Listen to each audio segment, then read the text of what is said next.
Bonjour tout le monde! Bonjour! Alors aujourd'hui on n'a pas Josué, mais on va continuer Matthieu 13 et on va faire la dernière parabole de ce chapitre.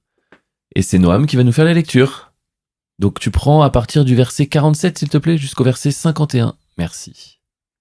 Le royaume des cieux est encore semblable à un filet jeté dans la mer et ramassant des poissons de toute espèce.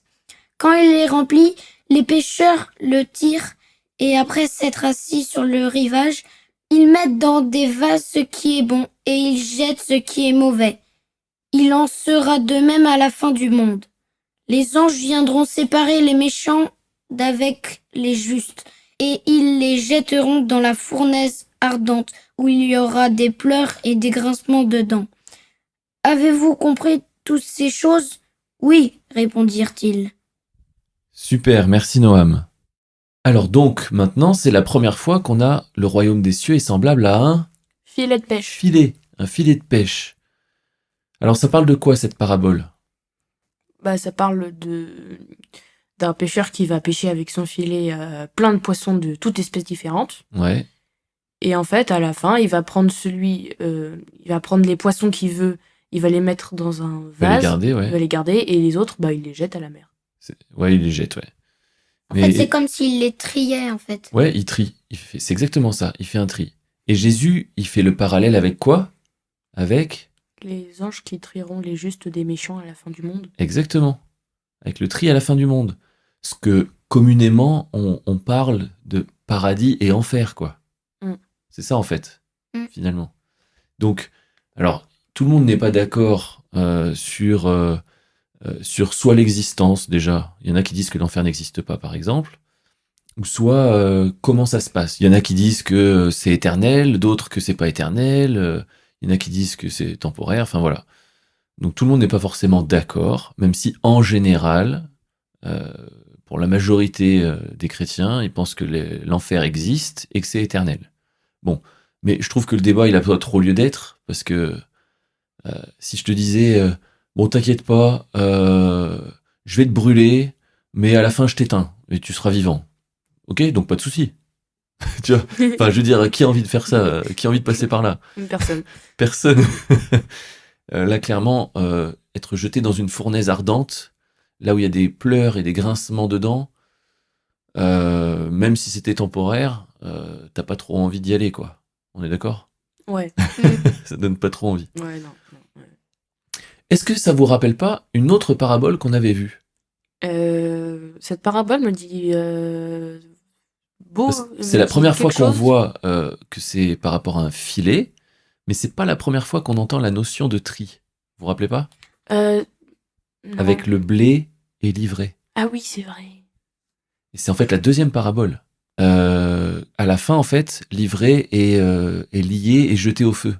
Vous vous rappelez? Ah oui, c'est vrai. On l'enlève pas tout de suite, de peur qu'on arrache le blé avec, mais à la fin, on fait le tri. On amasse le blé dans le grenier et on brûle l'ivraie. Et quand Jésus il explique cette parabole-là, il dit bien que à la fin du monde, il y a les anges qui vont justement faire le tri. Entre les brebis, les boucs, entre les justes, les méchants, etc. C'est pour ça, en fait. Parce que c'est vrai que quand j'étais petite, je me posais la question, mais pourquoi Dieu, il enlève pas les méchants? Je comprenais pas. Je me disais, mais je veux dire, il a créé le monde, pourquoi il peut pas enlever les méchants? Et là, c'est sûr, tu fais...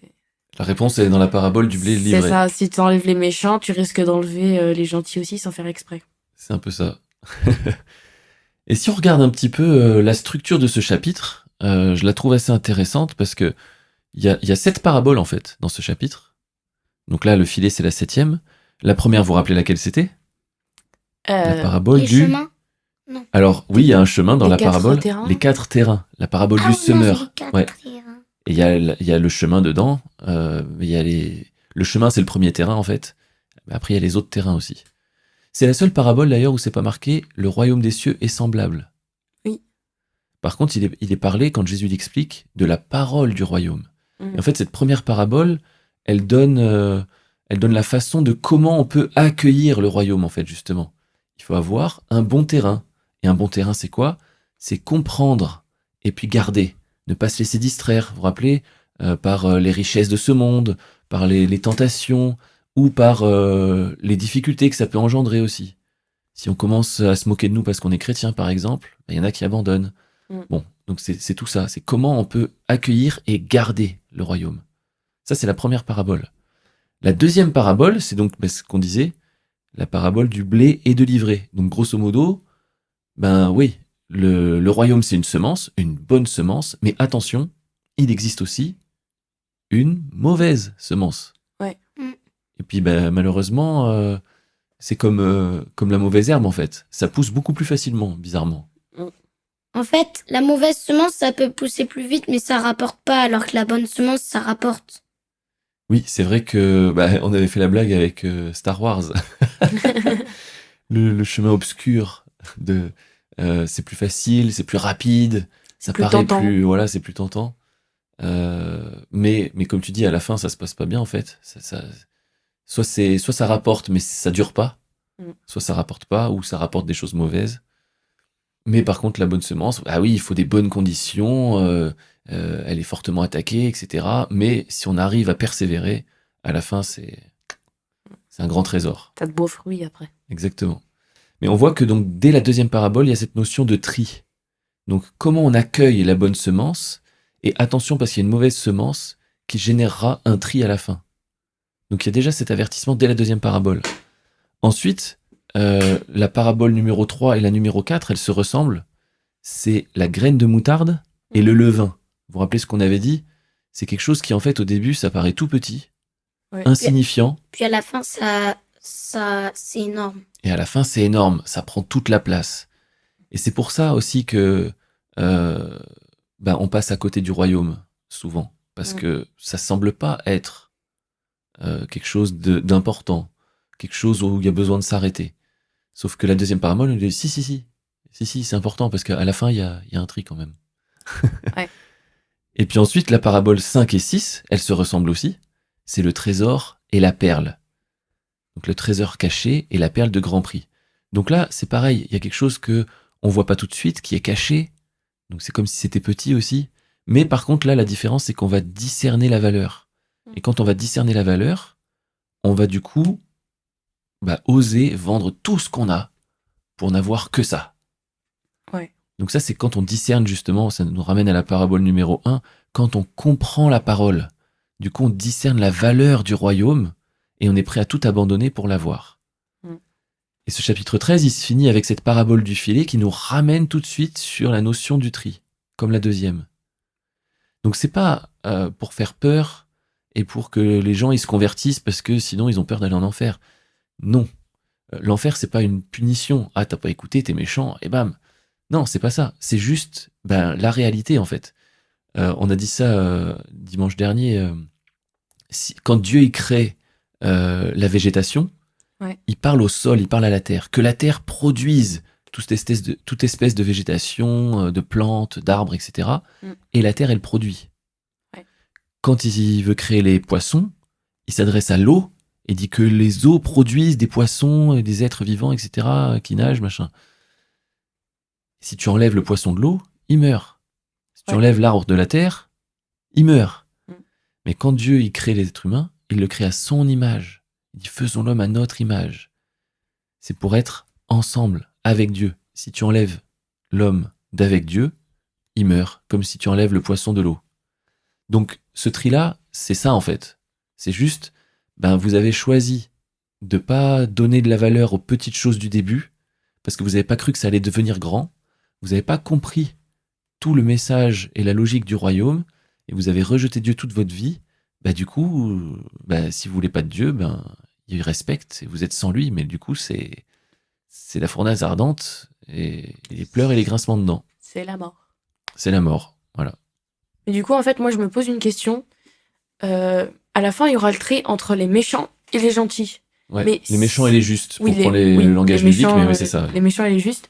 Mais du coup, si à un moment, un juste a fait quelque chose de méchant, mais qu'il reste gentil, mais que quelquefois il refait quelque chose qui est pas bien, et qui, du coup, il est, on va dire, moitié-moitié, qu'est-ce qui se passe? Où est-ce qu'il va, lui? Oui, voilà. Il est coincé dans le filet. C'est une question très intéressante, évidemment, et très pertinente. On a tendance à penser, c'est comme ça que tu l'as formulé d'ailleurs, on est juste ou méchant en fonction de ce qu'on fait. Mais c'est pas vrai. ou pas tout à fait vrai. Dans le sens où, en fonction de ce qu'on fait, on est tous méchants. Oui. On a tous On été a- méchants. Oui, on a tous fait des péchés et tout. Voilà, on s'est tous énervés contre son frère, on a tous menti, On a tous on a frappé. tous été en colère. Enfin bref, il y a plein de petites choses comme ça, ou des plus grosses que tout le monde a faites, ok? Qui sont du coup contre la nature de Dieu, qui sont pas du tout comme Dieu. Mm. Voilà. Donc on est tous coupables.